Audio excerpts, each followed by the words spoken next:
प्रणव सर्व वेदेषु.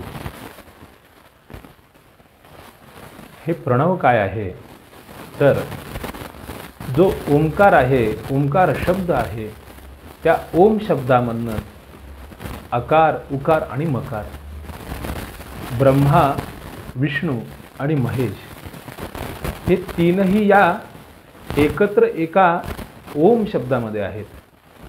आणि म्हणून करता या तीनही शब्दांमध्ये एकत्र येऊन हे तीनही देवता, तीनही तत्व एकत्र येतात.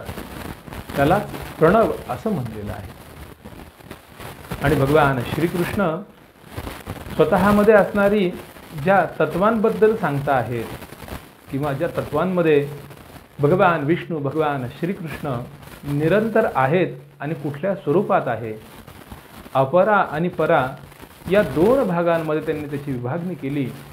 आणि त्यानंतरून सांगितलं की जसं दोऱ्याने सर्व मण्यांना एकत्र बांधलेलं आहे, त्याप्रमाणे मी प्रत्येक जीवसृष्टीमध्ये, प्रत्येक प्राणीमात्रामध्ये त्याच मण्याप्रमाणे आणि दोऱ्याप्रमाणे आहे.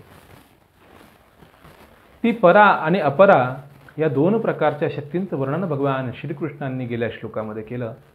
या श्लोकामध्ये वर्णन करताना भगवान श्रीकृष्ण पुढे सांगतायत, रसोहमप्सु कौन्तेय प्रभास्मि शशिसूर्ययोः प्रणवः सर्ववेदेषु शब्दखे पौरुषं नृषु. प्रणवः सर्ववेदेषु शब्दखे पौरुषं नृषु. या श्लोकामध्ये भगवान श्रीकृष्ण सांगतायत की अर्जुना, जसं चेतन आणि अचेतन ह्या दोन प्रकारची सृष्टी आहे, ज्याच्यामध्ये चैतन्य आहे, तेज आहे, ते देखील मीच आहे. आणि ज्याचं अस्तित्व डोळ्याने दिसत नाही, तो आत्मा असेल, बुद्धी असेल, अहंकार असेल, मन असेल, हे देखील मीच आहे. आणि त्यानंतर भगवान श्रीकृष्ण सांगतायत की जो सर्व प्रकारच्या कार्यातील रस आहे, तो रस देखील मीच आहे. आणि शशी सूर्ययोः, आकाशामध्ये चमकणारा जो सूर्य आहे आणि रात्रीच्या शीतल छायेमध्ये चंद्राचा प्रकाश जो आहे, तो देखील मीच आहे. प्रणव सर्व वेदेषु असं सांगतात की या वेदांची उत्पत्ती ही अपौरुष आहे, कुणीही त्याला लिहिलेलं नाही आहे. कारण ज्यावेळेला ब्रह्मदेवाची निर्मिती झाली, उत्पत्ती झाली, त्यावेळेला ब्रह्मदेवांना कामातनं जन्म झाल्यामुळे पुन्हा प्रजाच निर्माण करावी हा मनामध्ये भाव आला. आणि त्यावेळेला त्यांनी भगवान विष्णूंकडे प्रार्थना केली की मला सृष्टी निर्माण करण्याची आहे.